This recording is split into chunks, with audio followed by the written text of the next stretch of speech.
ओम शांति। 15 फरवरी 1969। अव्यक्त बाप दादा मधुबन। शिवरात्रि के अवसर पर अव्यक्त बाप दादा के महावाक्य संतरी दादी के तन द्वारा। आज किसके स्वागत का दिन है? बाप और बच्चों का। परंतु कई बच्चे अपने को भी भूले हुए हैं तो बाप को भी भुला दिया है। आज के दिन वह स्वागत है जैसे पहले होती थी। कितनी तारें आती थी तो भूला ना। बाप जब है ही तो फिर भुलाना कहाँ तक। यह है निश्चय, यह है पढ़ाई। जब पढ़ाई कायम है तो वह कार्य भी जैसा का वैसा चलता रहेगा। वह निश्चय नहीं तो कार्य में भी ज़रा बच्चे अपने मर्तबे को समझते हैं कि मैं किसका बच्चा हूँ। बाप सदा है तो बच्चे भी सदा हैं, परंतु देह अभिमान अपने स्वधर्म को भुला देता है। भूलने से कार्य कैसे चलेगा, आगे कैसे बढ़ेंगे, जबकि बाप ने अपना परिचय दिया है। बच्चों को भी अपना परिचय मिला हुआ है। कितना समय से इसी लक्ष्य को पक्का कराने के लिए मेहनत की गई है। उस मेहनत का फल कहाँ तक?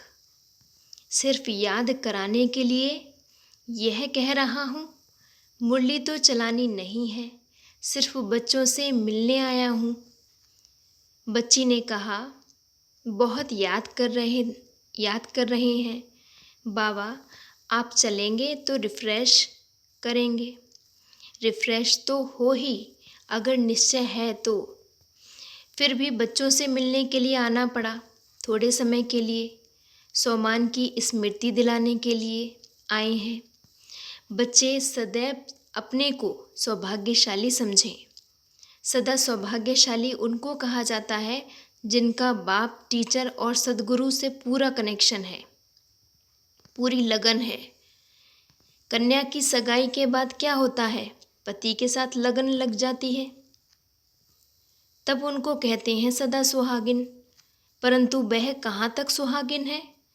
अंतर में क्या भरा पड़ा है? कन्या 100 ब्राह्मणों से उत्तम गिनी जाती है।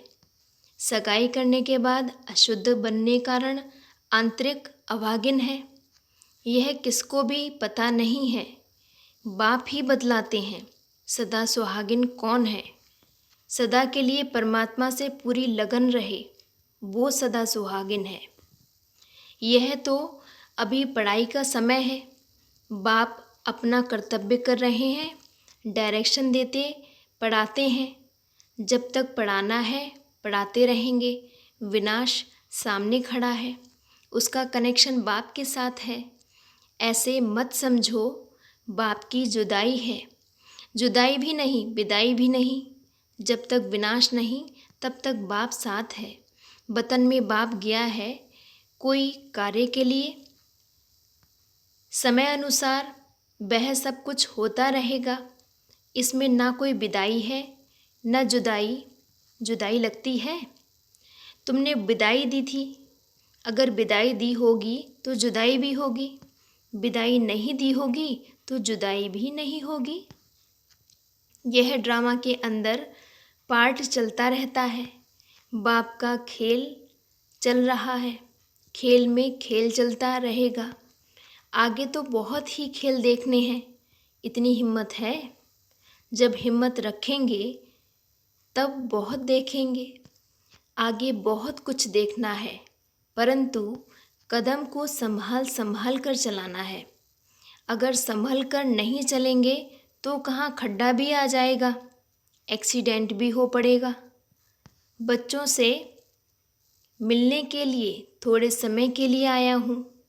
बहुत कार्य करना है, वतन से बहुत कुछ करना पड़ता है। बच्चों की भी दिल पूरी करनी पड़ती है तो भक्तों की भी दिल पूरी करनी पड़ती है। सभी कार्य काम पर ही होते हैं।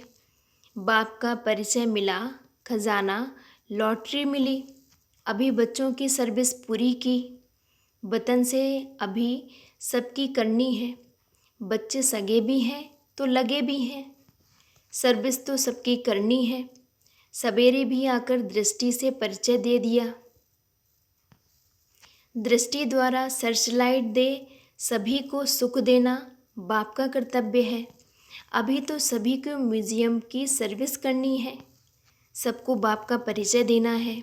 बाप ने जो सर्विस के चित्र बनवाए हैं उस पर सर्विस करनी है।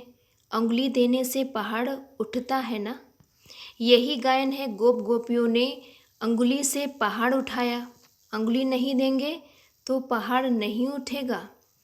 सृष्टि पर आत्माओं का उद्धार कर, वह पहाड़ उठाकर फिर साथ ले जाना है। समूह होता है ना, अंत में समूह बनकर सभी के साथ रहना है। पहले पहले साक्षात्कार में लाल लाल समूह देखा था, तब तो समझ में नहीं आया, परंतु अब वही आत्माओं का समूह है जिनको साथ ले जाने का ड्रामा के अंदर प्रोग्राम है। सभी की सर्विस करनी है। अच्छा, सवेरे उठकर बाप की याद में रहो, क्योंकि उस समय बाप सभी को याद करते हैं। उस समय कोई कोई बच्चे दिखाई नहीं पड़ते हैं, ढूंढना पड़ता है। भले अकेले रीति याद करते हैं, परंतु संगठन के साथ भी जरूर चलना है। जितना याद में रहेंगे उतना ही बाप के नज़दीक होते जाएंगे। बाप को भुलाने से मूंझते हैं, बाप को सदैव साथ रखेंगे तो भूल नहीं सकते। अच्छा जी, ओम शांति।